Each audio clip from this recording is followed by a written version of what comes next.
केंद्रीय मंत्री अनुराग ने कांग्रेस के मैनिफेस्टो के पीछे बताया विदेशी ताकतों का हाथ। आम लोगों की संपत्ति की जांच व बंटवारे को बताया भारत की संस्कृति के खिलाफ। ओवरसीज कांग्रेस के अध्यक्ष सैम पित्रोदा के 55% पैतृक संपत्ति पर कब्जे वाले बयान का लगातार विरोध कर रहे हैं आला भाजपा नेता। सत्यनारायण गंगाराम उर्फ सैम पित्रोदा के बयान के खिलाफ पीएम मोदी भी दे चुके हैं तीखी प्रतिक्रिया। अनुराग ठाकुर ने इंडी गठबंधन के भारत के परमाणु हथियारों को समाप्त करने वाली बात को भी दुश्मन देशों के हित में बताया। जसवां परागपुर दौरे के दौरान अनुराग ने किया 9वीं बार हमीरपुर सीट जीतने का दावा। कहते हैं परमाणु हथियारों को नष्ट कर दो, कर दे नष्ट। भाई बन बनाओ, कर दें कि ना करें। अगर परमाणु हथियारों को नष्ट कर देंगे तो क्या होगा? चीन और पाकिस्तान फूल भेजेगा हमें, आरती उतारेगा राहुल गांधी जी की। मुझे तो यह समझ में नहीं आता, ये कांग्रेस के मैनिफेस्टो में कांग्रेस का हाथ है कि विदेशी ताकतों का हाथ है? ये कौन सी विदेशी ताकतें हैं जो कांग्रेस के इस मैनिफेस्टो को लिख रही हैं? जिस मैनिफेस्टो में देश की सीमा सुरक्षित नहीं, जिस कांग्रेस की सोच में देश की सीमा और सरहद सुरक्षित नहीं, देश में आपकी संतान और आपकी संपत्ति सुरक्षित नहीं, देश में समाज और सनातन सुरक्षित नहीं, तो क्या ऐसी कांग्रेस को आप कभी चाहोगे? So if let's say one has $100 million worth of wealth, and when he dies, he can only transfer probably 45% to his children. 55% is grabbed by government. Now that's an interesting law. It says you in your generation made wealth. You are leaving now. You must leave your wealth for public. Not all of it, half of it. Which to me sounds fair. In India you don't have that. शाही परिवार के शाहजादे के सलाहकार, इस परिवार के शाहजादे के पिताजी के भी सलाहकार, उन्होंने कुछ समय पहले कहा था, और ये परिवार उन्हीं की बात मानता है। उन्होंने कहा था कि हमारा देश का जो मिडिल क्लास है, मध्यम वर्गीय लोग हैं, जो मेहनत करके कमाते हैं, उन्होंने कहा उन पर ज्यादा टैक्स लगना चाहिए। अब ये लोग उससे भी एक कदम आगे चले गए हैं। अब कांग्रेस का कहना है कि वो इनहेरिटेंस टैक्स लगाएगी, माता पिता से मिलने वाली विरासत पर भी टैक्स लगाएगी। केंद्रीय मंत्री एवं झारखंड भाजपा नेता कहे जाने वाले अनुराग ठाकुर ने कांग्रेस के पार्लियामेंट इलेक्शन मैनिफेस्टो में शामिल आम लोगों की संपत्ति की जांच करवाने व इसके बंटवारे संबंधी वादों के पीछे विदेशी ताकतों का हाथ होने की बात कही। अनुराग ठाकुर ने कहा कि हिंदू महिलाओं के मंगल सूत्र तक पर कांग्रेस की नजर है और किसी शख्स के मरने के बाद उसकी पैतृक संपत्ति का आधा हिस्सा ही बच्चों को मिले, ऐसी मंशा भी पिछले कुछ दिनों से इस पार्टी की नजर आ रही है। इंडिया अलायंस के घटक दलों द्वारा भारत के परमाणु हथियारों का जखीरा खत्म किए जाने पर उन्होंने कहा कि ऐसा करने से केवल हमारे दुश्मन देशों का भला होगा और चीन पाकिस्तान हमारे लिए फूल लेकर खड़े नहीं है। गौरतलब है कि हाल ही में विदेशी तो ओवरसीज कांग्रेस के अध्यक्ष सत्यनारायण गंगाराम और सैम पित्रोदा द्वारा जारी 55% पुश्तैनी संपत्ति पर सरकारी कब्जे के बयान के बाद भाजपा के राष्ट्रीय स्तर के सभी नेता कांग्रेस पर हमलावर है और प्रधानमंत्री मोदी भी इस मुद्दे पर कांग्रेस को घेर चुके हैं। राहुल गांधी व उनके पिता पूर्व प्रधानमंत्री राजीव गांधी के सलाहकार बताए जाने वाले सैम पित्रोदा ने अमेरिका के कुछ स्टेट का हवाला देते हुए कहा था कि 55% पुश्तैनी संपत्ति पर सरकार व 45% पर मृतक के आश्रितों का हक होने संबंधी कानून पर भारत में भी चर्चा होनी चाहिए। पिछले लोकसभा चुनाव के दौरान पंजाब दंगों को लेकर हुआ तो हुआ वाला स्टेटमेंट जारी करने वाले सत्यनारायण गंगाराम पित्रोदा का हालिया बयान भी कुछ लोग पार्टी के लिए सेल्फ गोल मान रहे हैं। हालांकि कांग्रेस इसे उनका निजी बयान बताकर इस स्टेटमेंट से किनारा कर चुकी है। केंद्रीय मंत्री अनुराग ठाकुर ने आज अपने परागपुर जसवा विजिट के दौरान 9वीं बार हमीरपुर सीट जीतने का भी दावा किया। उन्होंने कहा कि पीएम मोदी के पिछले एक दशक के कार्यकाल में जहां भारत दुनिया की 5th लार्जेस्ट इकोनॉमी बन चुका है, वहीं अगले 5 साल में भारत की अर्थव्यवस्था दुनिया में तीसरे नंबर पर होगी।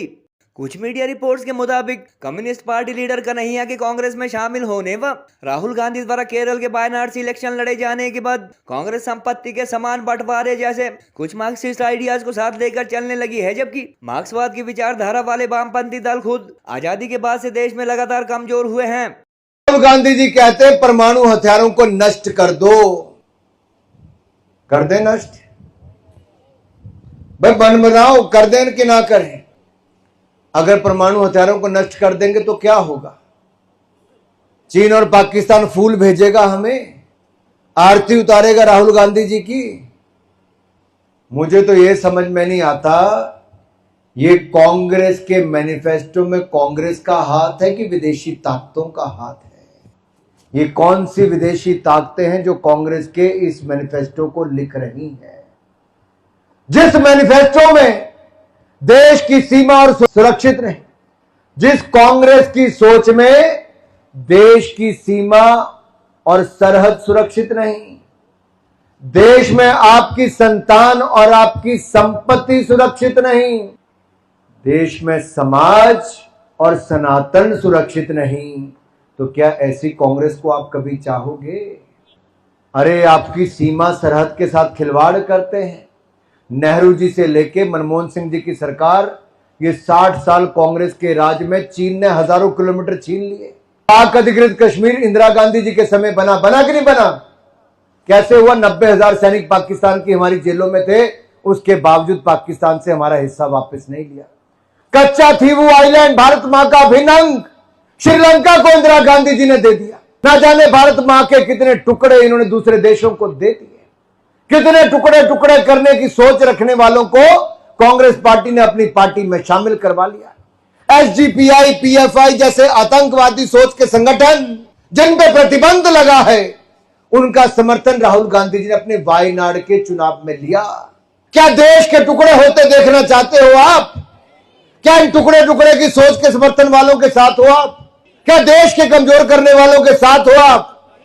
अगर सीमाओं को सुरक्षित रखना है, सरहद को सुरक्षित रखना है और अपनी सेना को सशक्त बनाना है, तो फिर एक बार कमल का फूल खिलाना है मेरे भाइयों।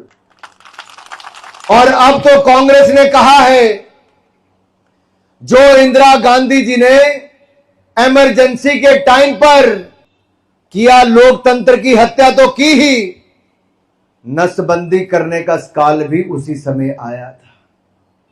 मीडिया की आवाज बंद करने का समय भी उसी समय आया था। मीडिया कर्मियों को जेल में डाल दिया था, तो भारतीय जनता पार्टी को समय जनसंघ के नेताओं को जेल में डाल दिया, विपक्ष के नेताओं को जेल में डाल दिया। लोकतंत्र की हत्या किसी ने की तो कांग्रेस ने की। 25 करोड़ से ज्यादा गरीबों को गरीबी रेखा से बाहर निकाला, ये नरेंद्र मोदी जी के नेतृत्व में हुआ और इसको दुनिया ने पहचाना है और माना है।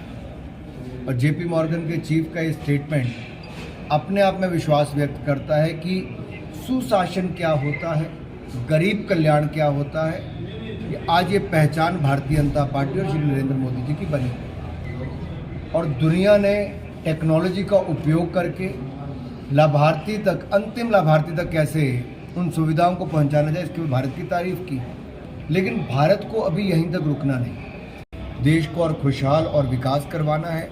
अभी तो 10 वर्षों में हमने 10वें नंबर से 5वें नंबर की अर्थव्यवस्था बने, अगले 3 वर्षों में 3रे नंबर की अर्थव्यवस्था बनाना है। ये जो मजबूत नींव रखी है नए भारत की, इस पे विकसित भारत को बनाना है। टुकड़े टुकड़े करने की सोच ये कांग्रेस के मैनिफेस्टो में भी नजर आती है, जो जाति क्षेत्र के नाम पे बांटना चाहते हैं। और यही नहीं, कांग्रेस के मैनिफेस्टो में किन विदेशी ताकतों का हाथ, ये देखना जरूरी है। ये कांग्रेस के हाथ साथ किसका विदेशी ताकतों का हाथ है, कांग्रेस के मैनिफेस्टो में जानना जरूरी है। जो देश की जनता जो मेहनत से अपनी संपदा बनाती है, अब उसकी संतान की नहीं होगी, ये कांग्रेस ने मन बना लिया है। और कांग्रेस इस पे ये चाहती है कि जिसने अपनी कमाई की होगी, उसकी मृत्यु के बाद कांग्रेस वो भी वसूली कर ले और वो बाकियों को दे दे। वोट की राजनीति के लिए कांग्रेस और कितनी गिरेगी और देश के लोगों का मनोबल कितना गिराएगी। औरंगजेब स्कूल ऑफ थॉट से अगर कोई दो लोग पढ़कर आए तो मुझे लगता है राहुल गांधी जी और ओवैसी जी, और कहीं ना कहीं जिनके जुबान पे तो लोकतंत्र की बात आती है लेकिन दिलो दिमाग पर शरिया छाया रहता है। और शायद राहुल गांधी जी इसीलिए आम जनता की संपत्ति को सर्वे के माध्यम से जानकर जांच करा के और उसको बांटने की सोच रहे हैं।